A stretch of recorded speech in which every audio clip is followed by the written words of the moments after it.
नमस्कार, सुलगता सवाल देख रहे हैं आप, पर मैं हूं आपके साथ दिव्या सिंह। बिहार के जननायक पूर्व मुख्यमंत्री कर्पूरी ठाकुर को भारत रत्न दिया गया। इसकी घोषणा पहले ही की जा चुकी थी। इस बार कुल देश की 132 हस्तियों को पद्म पुरस्कार देने का ऐलान किया गया है, जिसके बाद इसकी चर्चा तेज हो गई है, क्योंकि 5 को पद्म विभूषण, 17 को पद्म भूषण और 110 हस्तियों को पद्मश्री से सम्मानित किया जाएगा। गौर करने वाली बात यह है कि केंद्र सरकार ने 5 में 4 पद्म विभूषण सम्मान साउथ इंडिया को दिया है। इस बार ऐसे गुमनाम नायकों को अवार्ड दिया गया है जिन्होंने अपने अपने क्षेत्रों में शानदार प्रदर्शन किया है। साथ ही आम नागरिकों को इन लोगों से प्रेरणा लेनी चाहिए। मिशन 2024 से पहले जिस तरीके से केंद्र सरकार ने साउथ इंडिया पर फोकस किया है, उस पर तमाम तरह के सवाल सुलग रहे हैं। केंद्र सरकार के पद्म पुरस्कार की चर्चा क्यों? चिरंजीवी और वैजंती माला को क्यों मिला पद्म विभूषण? मिशन साउथ पर क्यों है केंद्र सरकार की नजर? किस तरह से हो रही नए समीकरण की तैयारी?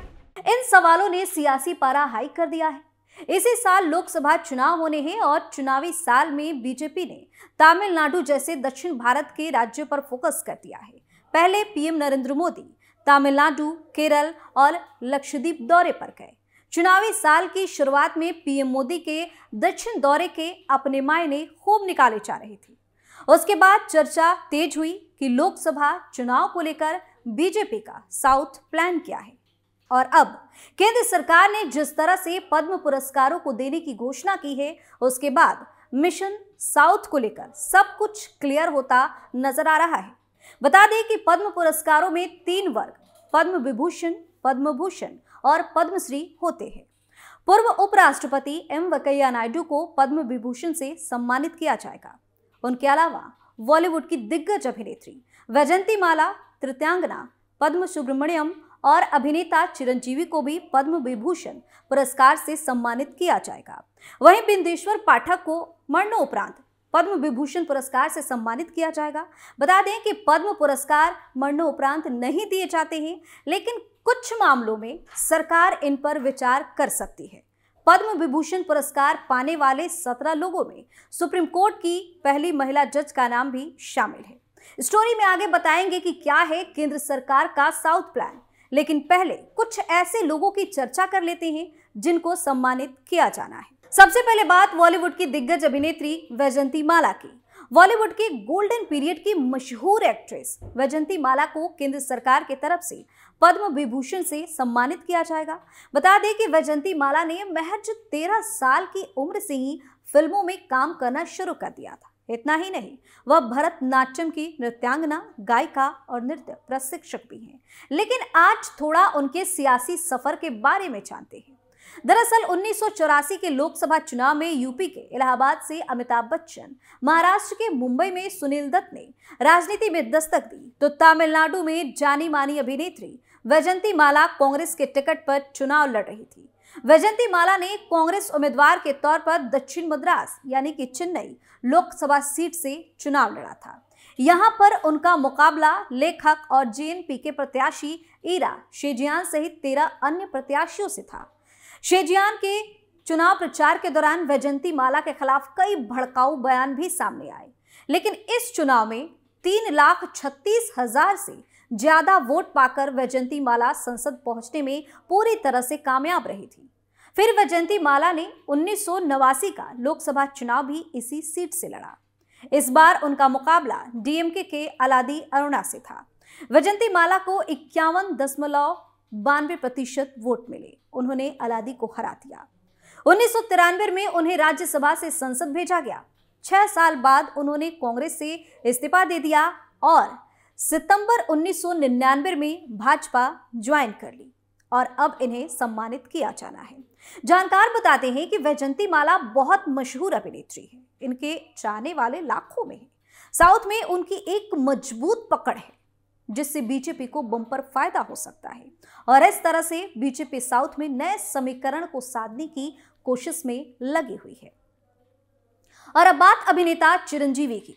4 दशक से भी लंबे करियर में चिरंजीवी ने 150 से ज्यादा फिल्में की हैं। फिल्मों के अलावा वह समाज सेवा भी करते रहते हैं और खूब चैरिटी भी करते हैं। अब अभिनेता को कला के क्षेत्र में पद्म विभूषण सम्मान से नवाजा गया है। चिरंजीवी ने अपनी फिल्मों से हमेशा ही दर्शकों का मनोरंजन किया है। इसके साथ ही अभिनेता की फिल्मों में कोई न कोई सामाजिक उद्देश्य भी छुपा रहता है। पद्म भूषण पुरस्कार पर अभिनेता चिरंजीवी की प्रतिक्रिया भी सामने आई है। उन्होंने कहा कि यह खबर सुनने के बाद मैं निःशब्द हो गया हूँ। मैं वास्तव में अभिभूत हूँ। मैं इस सम्मान के लिए विनम्र और आभारी हूँ। यह केवल लोगों, दर्शकों, प्रशंसकों, मेरे सगे भाइयों और सगे बहनों का बिना शर्त और अमूल्य प्यार है, जिन्होंने मुझे यहाँ तक पहुँचने में मदद की। मैं अपने जीवन और इस पल का श्रेय आप सभी को देता हूँ। मैं हमेशा अपने तरीकों से आभार व्यक्त करने की कोशिश करता हूँ। हालांकि मुझे पता है कि मैं जितना भी आभार व्यक्त करूं उतना कम है। बता दें कि चिरंजीवी की फैन फॉलोइंग भी तगड़ी है। अगर ये भविष्य में बीजेपी के लिए प्रचार प्रसार करते हैं तो बीजेपी के लिए फायदे की बात होगी। और अब बात देश के पूर्व उपराष्ट्रपति वेंकैया नायडू की। नायडू समेत 132 प्रतिष्ठित शख्सियतों को पद्म पुरस्कार से सम्मानित किए जाने की घोषणा की गई। राष्ट्रपति की ओर से सभी को यह पुरस्कार दिया जाएगा। आंध्र प्रदेश के मूल निवासी वेंकैया नायडू को यह सम्मान उनके सामाजिक कार्यों के लिए दिया जा रहा है। वेंकैया नायडू एक दिग्गज राजनीतिज्ञ रह चुके हैं। वेंकैया नायडू 10 अगस्त 2017 से 10 अगस्त 2022 तक देश के उपराष्ट्रपति रहे। इससे पहले उन्होंने पीएम नरेंद्र मोदी की कैबिनेट में आवास और शहरी विकास, सूचना और प्रसारण मंत्री के रूप में काम भी किया था। बचपन से ही राजनीति में उनकी खूब रुचि रही है।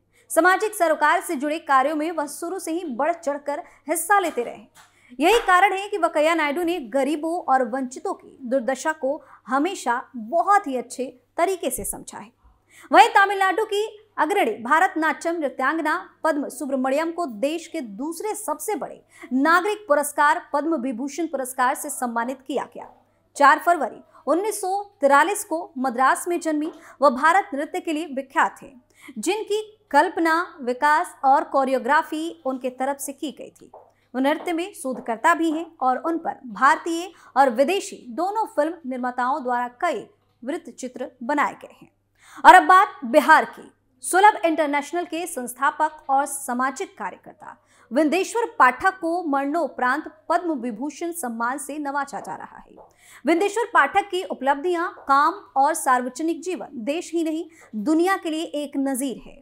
भारत में मैला ढोने की प्रथा के खिलाफ अभियान चलाने वाले विंदेश्वर पाठक ने देश में स्वच्छता अभियान में अहम भूमिका निभाई। हालांकि देश भर में सुलभ शौचालय के निर्माण में सबसे बड़ी भूमिका निभाने वाले सुलभ के फाउंडर विंदेश्वर पाठक का निधन 15 अगस्त 2023 को 80 साल की उम्र में हो गया था। विंदेश्वर पाठक का जन्म बिहार के वैशाली जिले के रामपुर बाघेल गांव में 2 अप्रैल 1943 को एक ब्राह्मण परिवार में हुआ। उनकी शुरुआती शिक्षा गांव में हुई। इसके बाद वह बनारस चले गए और बनारस हिंदू विश्वविद्यालय से समाजशास्त्र में स्नातक की डिग्री हासिल की। इसके बाद विंदेश्वर पटना आ गए और यहाँ यूनिवर्सिटी से मास्टर और पीएचडी की डिग्री अपनी पूरी कर ली। बता दें कि केंद्र की मोदी सरकार ने एक बहुत बड़ा ऐलान किया, जिसके बाद बिहार के लोगों में खुशी की लहर दौड़ गई। सरकार ने बिहार के पूर्व मुख्यमंत्री कर्पूरी ठाकुर को भारत रत्न देने की घोषणा की। ये सबसे बड़ा पुरस्कार माना जाता है। ये ऐलान ऐसे समय पर किया गया जब कर्पूरी ठाकुर की जयंती मनाई जा रही थी। कर्पूरी ठाकुर को बिहार में जननायक के नाम से पुकारा जाता है। कर्पूरी ठाकुर बिहार के पहले गैर कांग्रेस मुख्यमंत्री रहे। ठाकुर दिसंबर 1970 से जून 1971 तक मुख्यमंत्री रहे थे। मुख्यमंत्री बनने के बाद उन्होंने नौकरियों में मुंगेरी लाल कमीशन लागू कर गरीबों और पिछड़ों को आरक्षण दिया। इसके बाद वह जून 1977 से अप्रैल 1989 तक दोबारा सीएम बने।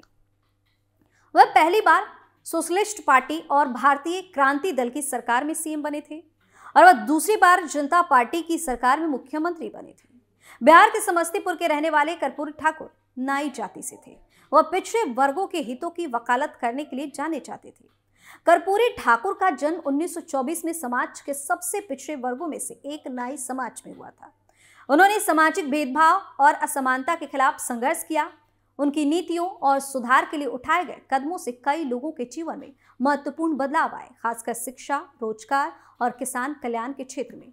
तो इस तरह से केंद्र सरकार ने जिन जिन लोगों को पुरस्कार देने की घोषणा की है वो अपने आप में एक बड़ा नाम है। सुलगता सवाल में आज के लिए इतना ही। किसी और मुद्दे पर फिर से पेश होंगे, तब तक के लिए आप देखते रहिए कैपिटल टीवी। नमस्कार।